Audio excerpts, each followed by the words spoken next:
So ulitin natin sa mga nagbabalak na pumunta ng Baguio City at gusto magpalamig nitong panahon ng summer, ay ang Kinon Road po ay ganito po ang sitwasyon. Nadadaanan naman siya mga idol. Subalit ito nga, nire-route nila dito sa mismong ilog yung daan.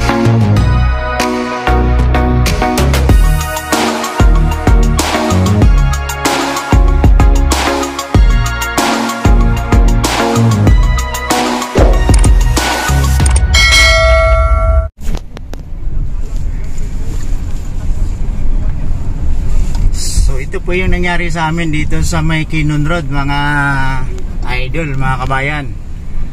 Dito na po kami sa ilog pinadaan, gawa ng under construction yung Kinon Road at going to Manila na kami.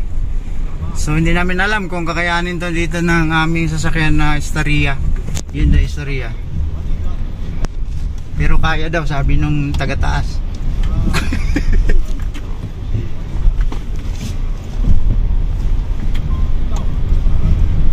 So parang may mga kulang-kulang 100 meters yata itong haba nitong mismong sa ilog dadaan, dito sa tubig pala, pero talagang ilog talaga itong dinadaanan namin. Pero itong dito banda mga kulang-kulang 100 meters ay medyo mabuhangin na dito at may mga bato-bato na konti. Pagkalagpas nito, yan.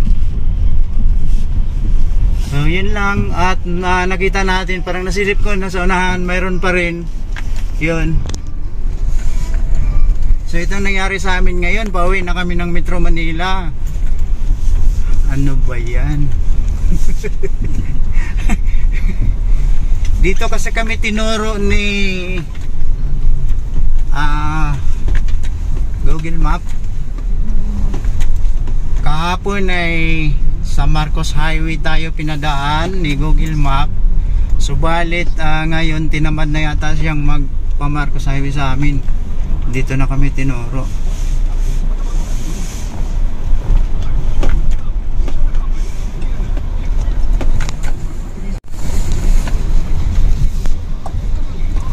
So ito, tubig na naman to dito pa rin sa ilog. Hindi ko alam anong ilog to, ma'am. Ilog Bahala na. Ilog Baguio? Benguet? Igorot River. Igorot River. Igorot River daw sabi ni Ma'am Kim. So yan, mapapansin ninyo na sa gitna tayo ng matataas na kabundukan dito sa ilog na to. Yan, bangin no? Taas ng bangin. Yun, bangin.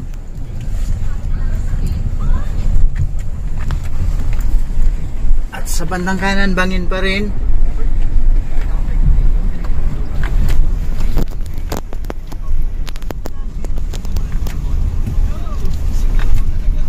So yan, medyo mahaba-haba yung tatahakin pala natin dito na ilog.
ayan mga idol, dito pa rin tayo at mapapansin natin sa taas na yan, yan yung ginagawa dito sa Kinon Road, dito sa Baguio. Yan, kung makikita niyo yan sa video natin na yan, so inaayos nila yung bangin na dating original na daan ng Kinon Road ito.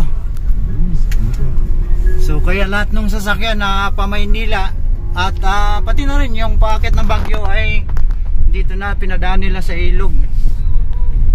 Paki-comments na lang sa comment section kung sino nakakaalam ng pangalan ng ilog na to. Hindi namin alam eh.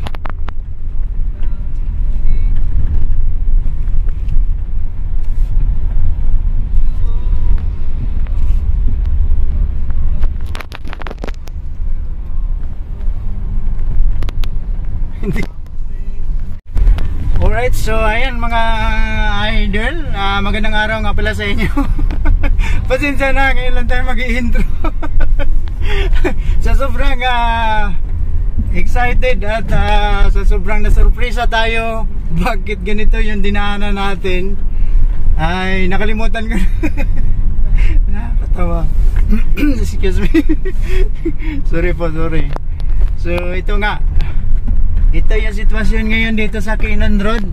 So yun, yun makikita nyo yun sa taas na yun, yung original na daan talaga ng Kinon Road na inaayos nila. Kasalukuyan nila na inaayos yung gilid ng bangin, pinapatibay pa nila yung construction nito.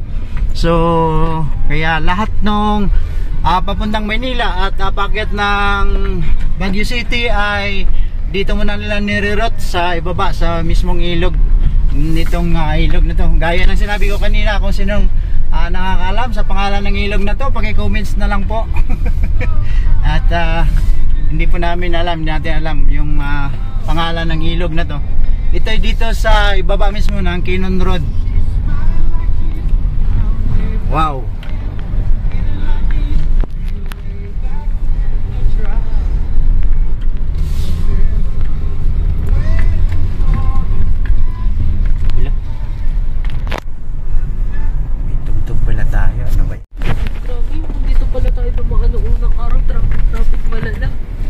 Sobra.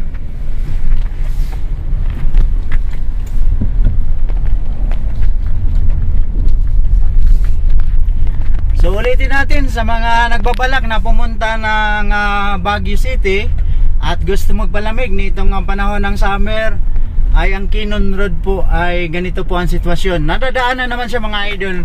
Subalit ito nga, nire-route nila dito sa mismong ilog yung daan, lalo na yung papuntang Maynila, ay mararanasan niyo yung nakikita niyo sa video na yon, na mismong doon sa tubig ng ilog tayo lumusong yung mga sasakyan natin. At yung papunta namang Baguio ay ayos lang dahil doon sila sa bandang kanan. Pero yung kabuuan kasi nung Kinon Road mula doon sa Cam 6 ba yun, ma'am? No? Ay nire-route na nila yun. So mapapansin niyo dyan sa itaas na yan, yan sa tulay. Yun, i-zoom in natin. Zoom in natin. Yan, parking na po. Traffic. Yan, no? Traffic na yung sa itaas ng tulay, yung mga papuntang Baguio City, Paahon. So kami kasi ay papuntang Maynila at dito kami sa ilalim ng tulay. Aakyat din tayo sa tulay na yun para makalusot tayo papunta dun sa kabilang side nitong ilog na to.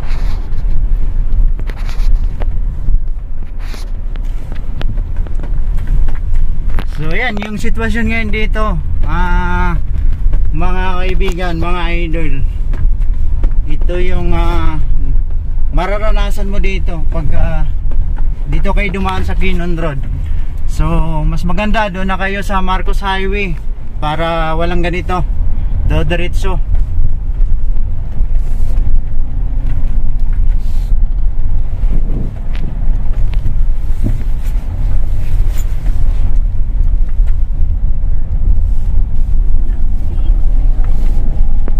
Yan, iikot na tayo para makaakyat tayo dito sa mataas na tulay ng Kinon Road mismo. Yan, may mga gumagawa pa dito. Continue on Cannon Road for 8 kilometers.